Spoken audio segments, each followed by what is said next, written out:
Hey, welcome everybody to week 18. Can you believe it? It's the first show of the year 2024. Welcome to Father, Son, and Holy Spirit NFL show. I'm G-Man right here. That's T-Money right there. We're here to break down the NFL, get you ready for week 18. Hey, T-Money, no games Thursday night this week. We got the Ravens in the AFC and the 49ers in the NFC clinch the number one seeds, first round buys, home field advantage. So we kick things off here on Saturday with a tasty doubleheader of some playoff implication games with the Steelers and Ravens and Texans and Colts. And then Monday, no Monday nighter, Team Money, got college football playoff championship. Yeah, we do. Yeah. Nice picture behind you there, I see. Yeah. Well, just, love the Rose Bowl win by the Michigan Wolverines. It was awesome. That was an all-time game. So, what an awesome game and weekend of college football. But back to the NFL here. Yes, please, let's do that. And we're going to talk about some of these games, but we got a big Saturday doubleheader with the Ravens playing the Steelers. Steelers still got a shot, outside shot at the playoffs, but the second game at 8:15 Saturday night, man, Texans Colts, winner gets in. Yeah, there's a lot of win and get in, so it's going to be a crazy weekend. And so then we got Sunday night. The NFL scheduled all these games recently based on the playoff scenarios, and they scheduled the big Sunday nighter, T-Money, Buffalo, Miami. And Bills could win the AFC East title with a win. Yeah, and they can also miss the playoffs with a loss. So there's a lot riding on this game. That's right. Hey, man, a week after the Eagles lost 42-19 to the Niners, they lose 33-13 to the Cowboys. They're now the 5 seed in the NFC. Are you concerned about the Eagles' ability to win the NFC championship now? For sure. I'm very concerned about this Eagles team. This Cardinals team is a little deceiving, though, with Kyler Murray coming back off injury mid-season. They're not as bad as their record may seem, and he's just a magician sometimes, Kyler escaping the pocket, making plays. But this Eagles team, they had a pick six. So that was one of the big swing points of this game. So their offense really only scored 24 points there, and this Cardinals team put up 35.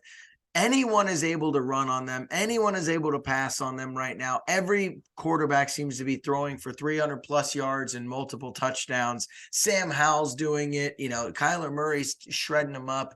I'm concerned moving forward. Yeah, sure, they're 11-5, but their overall point differential is one of the bottom in the league for winning teams right now. So that means they're winning a lot of close games. And when that tends to happen, that means your team isn't as good as it typically shows. They've won a lot of games within the last minute of a game, whether that be because they're struggling or, they have Jalen Hurts and a good roster that can win that game. But they've just been really up and down throughout games. They're not putting together long stretches of good football. They're, kind of winning in the last minute of games. And in the playoffs, all these teams are good. All these teams are top tier teams. And so I am concerned about them putting together multiple weeks of good high leverage football. So I think they can win a playoff game because they have such a good roster, but these guys are out of whack. Jalen Hurts is out of whack. He just doesn't look like himself. He only threw for 167 yards in this game. Like, it's just weird right now with this team. You don't know what to think because they have a winning record. They went to the Super Bowl last year, but there's a lot of red flags. So I'm trying not to get caught up in this, the record and the wins, and more just what I see on the field. Yeah. And it's not just the defense letting them up. It is the offense kind of sputtering. Used to be this can't stop running game with the passes, play action, plus Jalen Hurts running. I mean, they got all these weapons, and their offense is sputtering too. Plus Hurts, 15 turnovers in 13 games in the last 13 games for Hurts. In his first 3 seasons, he lost 6 fumbles. He's doubled his number of fumbles over his first 3 seasons. So that's really interesting there. They go on the road against the Giants this week. The Eagles have lost 4 of their last 5. The only one they won was against the Giants around Christmas, and that was a battle. Yeah. Yeah. And beating the Giants is not an impressive feat. You know what I mean? I'm not going to give you credit for beating the Giants here. It just seems like they're all out of whack. Their run game was dominant last year. DeAndre Swift had 61 yards versus a Cardinals team that everyone runs on, 91 yards overall. Maybe they're missing Miles Sanders more than they thought, and Jalen Hurts just isn't getting the amount of designed runs or effective on the design runs as he was. Only 3.1 yards per carry in this game. So look, he's just not been himself, whether Jalen Hurts is hurt or something, but there's something missing with him. This defense is wide open and ready to get got at any time.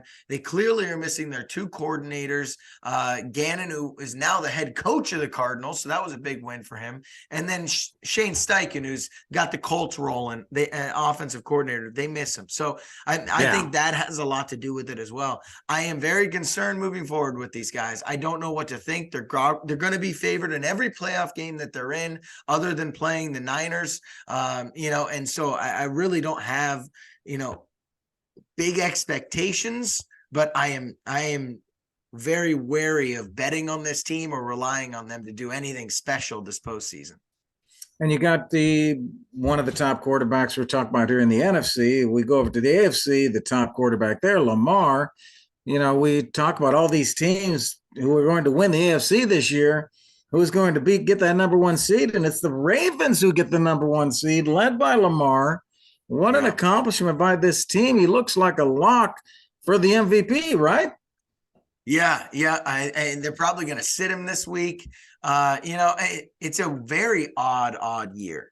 No one's breaking records. No one's really, established themselves as the dominant quarterback. And, when you look at like total touchdowns, Lamar's 7th, so he's not bad. Guys like Josh Allen's the only guy right now in the 40s of total touchdowns, and it's Jalen Hurts and Dak right after that. Jalen Hurts, that's just tush push stuff. I don't really count him as much, but Josh Allen just doesn't have the record. Fighting for your playoff life doesn't typically mean you're the MVP of the league. And he just had too many roller coaster games, turnovers. So Lamar's got this locked up. Purdy's fallen off too much after that 4 interception game, and then he only had 2 touchdowns this past game.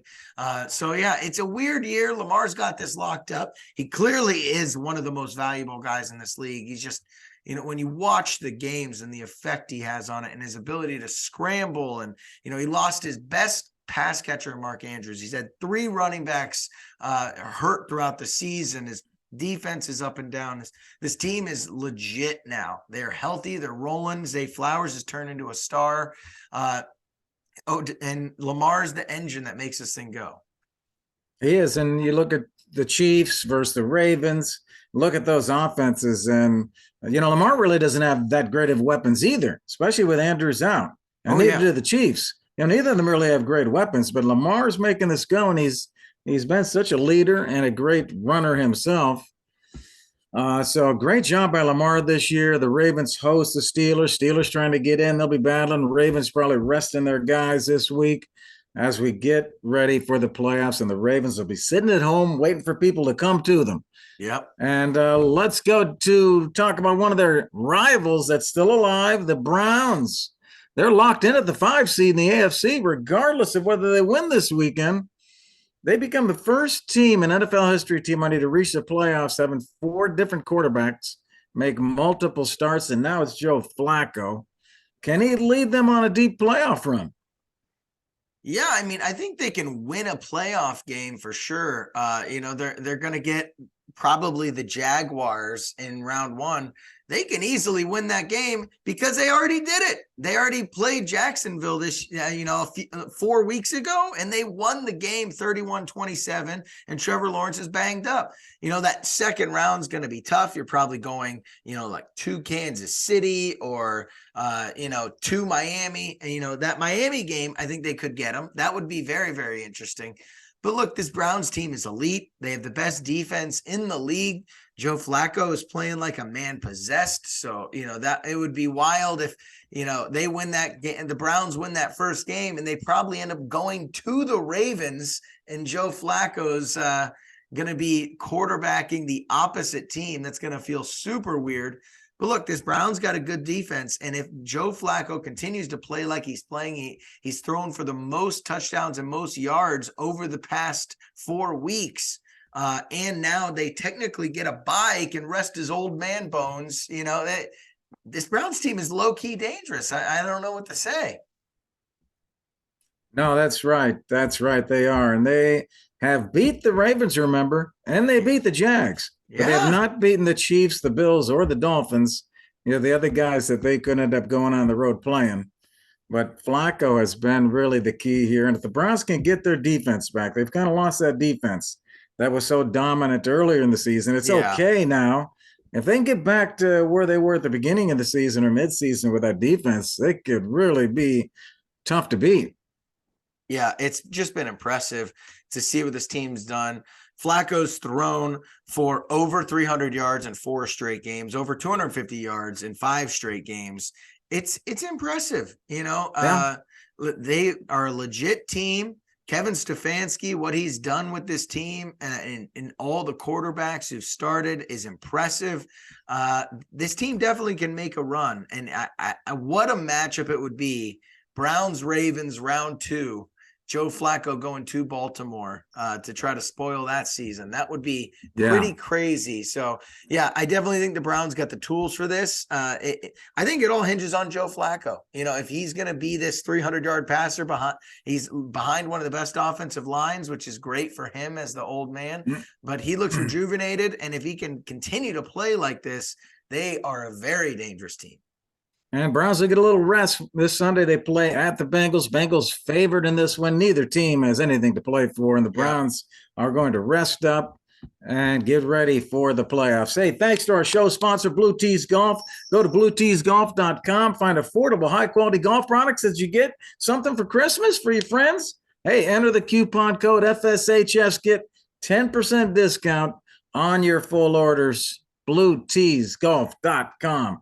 Hey, T-Money, the Bears have had an up and down year, mostly down. Should the Bears keep or fire head coach Eberflus? Look, there's reports coming out that they want to keep this guy, and I just do not understand what we're doing here. Look, you got to just click the reset button here. I'm not sure what everyone's thinking. I mean, this team has struggled at the beginning of the season. Justin Fields is fine. Everyone's talking about, oh my God, they're on a tear right now. It's like they're killing it or whatever. Like they've won like 4 games all season. They had the 10th overall pick. I think it's time to clean house and get rid of him. I would get rid of the GM. I would get rid of Justin Fields, who might be able to get a first now because everyone's talking about this guy like he's playing great. Justin Fields over the past 4 weeks has thrown 1 passing touchdown every game. And he's had 3 interceptions. 4-3 interception ratio right now. His completion percentage is below 60%. He hasn't had a single game over 270 yards passing. Let's just pump the brakes. Look, I know this guy's dynamic. I know he can run, but this isn't a cornerstone guy. I think he can be a good, serviceable backup type guy, Gardner Minshew level type guy that can come in and win you a game, but shouldn't be your future. And the biggest reason you got to reset with Caleb Williams is the money. Justin Fields has to get paid this offseason, and Caleb Williams would be on his rookie deal. So I think they got to reset this thing. Get rid of the head coach 100%. This isn't even a question. I can't believe they're considering keeping him. Look, the defense is good, but this is an offensive league. You can stop all the people you want, but if you can't score, it doesn't matter. And Eberflus has been really odd with how he's treated Justin Fields in the past. How's he going to treat Caleb Williams? It's just weird, and they just need a full factory reset. Unfortunately, I think the Bears are run very poorly. And they're probably not going to do either of those things. They're going to somehow give away the first pick and then keep Eberflus, which I think is hilarious, but stupid. Yeah, if they continue down this path, they're probably going to be similar next year. Are they going to accept that? I don't know. This organization really doesn't seem like they want to win things. Yeah, they don't look care. like they want to be average. And that's how they looked last year. Yep. Before they draft and everything. They just looked like they were accepting average. And I love Justin Fields. I think they should keep him. I was big on replacing everybody at the top, but they have turned things around quite a bit. They have a big turn. They're ranked 11th out of the 16 teams now. They've won 7 games, so they have come back. I would say if they want to stay like they are, like they're playing lately, that's what they'll be next year. Are they going to make moves to be better? Do they want to be better? So they got to make some changes. Eberflus been okay. He's a defensive guy. He's now calling the defense, and the defense is now a top 12 defense. So he has the defense going. I can see why they might want to keep him, but are they going to excite us and get us going, get to the top of their division next year? What do they want, man? Yeah, they're just average, and that's just a loser mentality. They can't see the forest through the trees here. And it's going to be wild to see them potentially pass up on a guy like CJ Stroud in one draft. And then the next draft, Caleb Williams, Drake May, Jaden Daniels, Michael Penix, they don't draft one of those guys and they become a superstar too. And then they spiral with Justin Fields for the next few years and then finally let him go. And they're back in this position again. I mean, that's an atrocity. Everyone should be fired. And if you miss out on these all-time prospects like Caleb Williams and already passing on CJ Stroud in back-to-back years, that's your fault. And like you said, I think they're fine being average, Gary. So it's a weird how they run this franchise. Carolina is 2-14. Carolina has the first pick, and Chicago gets that pick by virtue of the trade last year. And looking at some of these, I look back at some of these coaching changes, Team Money, looking at that coaching change there at Carolina, that's one of the notable ones. Of course, they fired Matt Rule 2 years ago. Then they bring Reich in and they fire him this year. So Frank Reich is, he's gone, and the offense has regressed, even though they got the top pick. So they really are messing up there in Carolina in terms of this whole trade to get Bryce Young.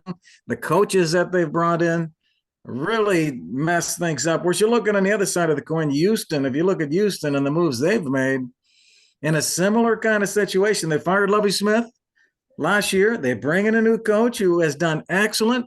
Prior year, they fired Bill O'Brien, but now they get it right. And they bring in their quarterback, and the quarterback got it going, and Houston has made the moves there. Look at some other changes, Team Money. What's your reaction to these? You got the Broncos, fired Nathaniel Hackett, brought in Sean Payton. Seems like a good move, right? We'll see. You're not sold yet. How about the Raiders, Josh McDaniel?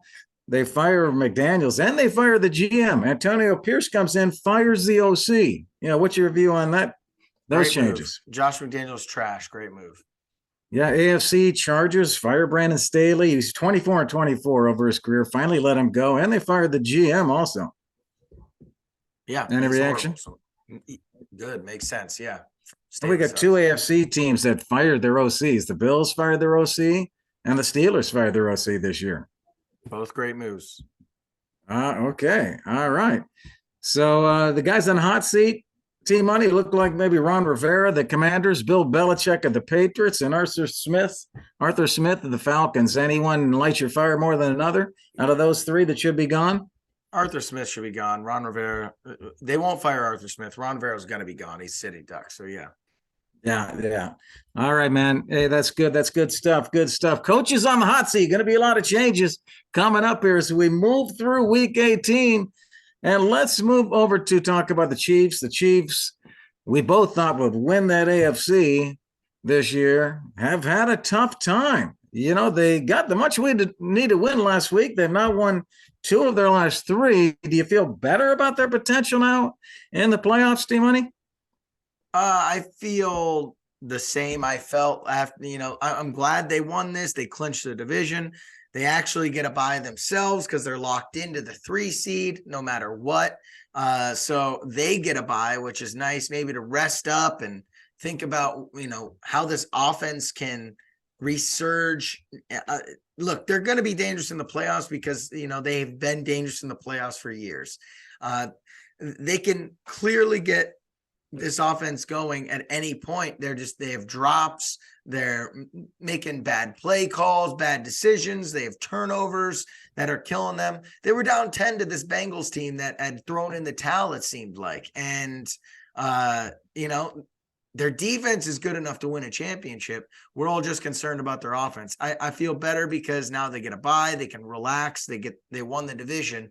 So hopefully they can take this bye week and get their heads together and figure out how to get this offense rolling.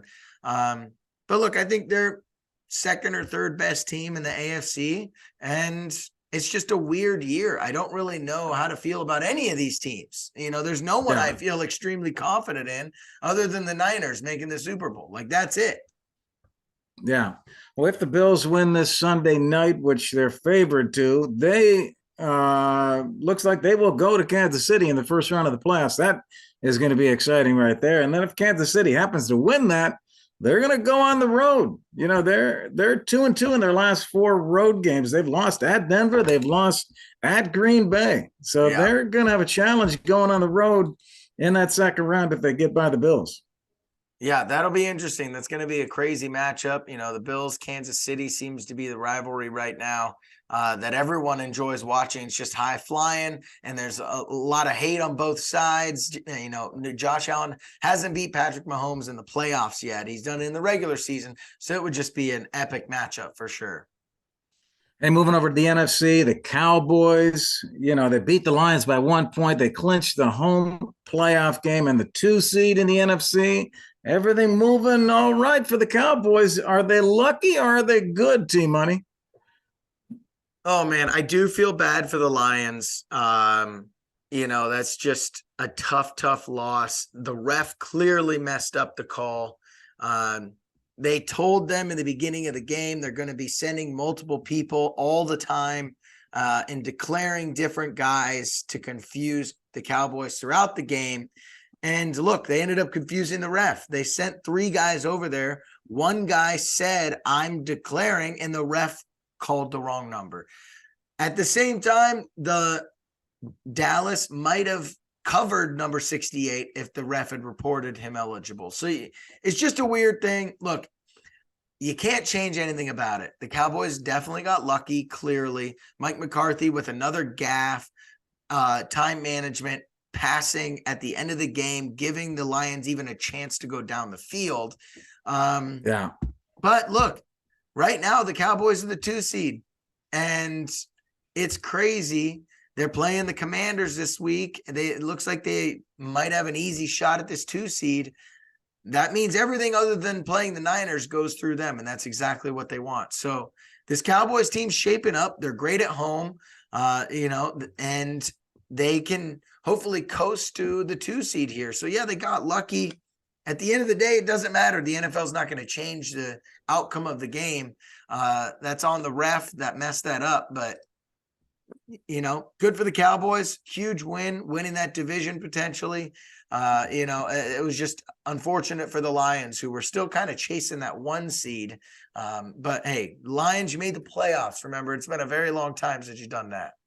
The Cowboys and Dak having a great year. Can Dak finishing out, man, when he gets into these playoffs? Can he do it this year? No one expects him to, but he's had a great year, and the Cowboys have had a great year. Most likely hosting the Packers. They better win that game. Yeah. Eagles will go on the road, most likely to Tampa Bay, but they could win that, and they can move on. So this we'll have to see what goes on.